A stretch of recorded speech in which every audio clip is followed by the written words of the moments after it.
बहुत समय पहले एक छोटे से राज्य में एक राजा रहता था। उसका नाम वीरेंद्र सिंह था।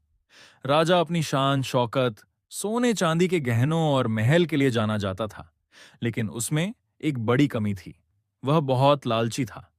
राजा हमेशा सोचता रहता कि उसके पास और ज्यादा सोना चांदी और धन होना चाहिए। वह प्रजा से तरह तरह के कर वसूलता, चाहे गरीब किसान हो या व्यापारी, किसी को नहीं छोड़ता। प्रजा दुखी थी, लेकिन डर के मारे कोई कुछ नहीं कहता था। एक दिन राज्य में एक चतुर और समझदार युवक आया, जिसका नाम अर्जुन था।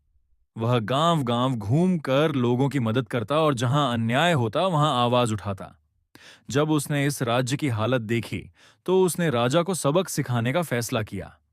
अर्जुन ने दरबार में जाकर राजा से कहा, महाराज, मैंने सुना है कि आप दुनिया के सबसे ताकतवर और समझदार राजा हैं, लेकिन मैं आपको एक खेल में चुनौती देना चाहता हूं। अगर आप जीत गए तो मैं आपको सोने की 10 थैलियां दूंगा, लेकिन अगर आप हार गए तो आपको अपनी प्रजा का सारा कर्ज माफ करना होगा। राजा को सोने की थैलियों का लालच आ गया। उसने तुरंत चुनौती स्वीकार कर ली। खेल बहुत आसान था। अर्जुन ने कहा, महाराज, आपको मुझे अपने कंधों पर बिठाकर पूरे बाजार का चक्कर लगाना होगा और जो भी भीड़ इकट्ठी हो उनसे कहना होगा कि आप अपनी प्रजा के सेवक हैं। राजा को यह सुनकर थोड़ी शर्म आई, लेकिन 10 सोने की थैलियों का ख्याल आते ही उसने हामी भर दी। अगले दिन पूरा बाजार जमा हो गया। राजा ने अर्जुन को अपने कंधों पर बिठाया और चलने लगा। भीड़ हंसने लगी, बच्चे तालियां बजाने लगे। अर्जुन ने जोर जोर से कहना शुरू किया, देखो, हमारा राजा हमारी सेवा करने आया है। अब ये हमारे आदेश मानेगा। राजा मन ही मन गुस्सा हो रहा था, लेकिन सोने की थैलियों का लालच उसे चुप करा रहा था।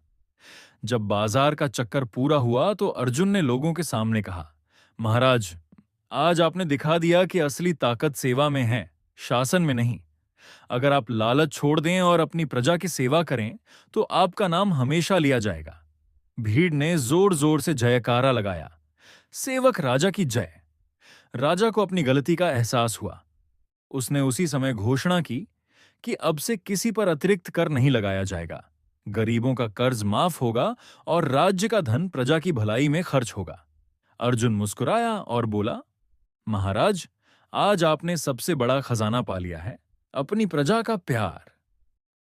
उस दिन से राजा लालची नहीं रहा, बल्कि एक दयालु और न्यायप्रिय शासक बन गया। राज्य में खुशहाली लौट आई और लोग सुख शांति से रहने लगे।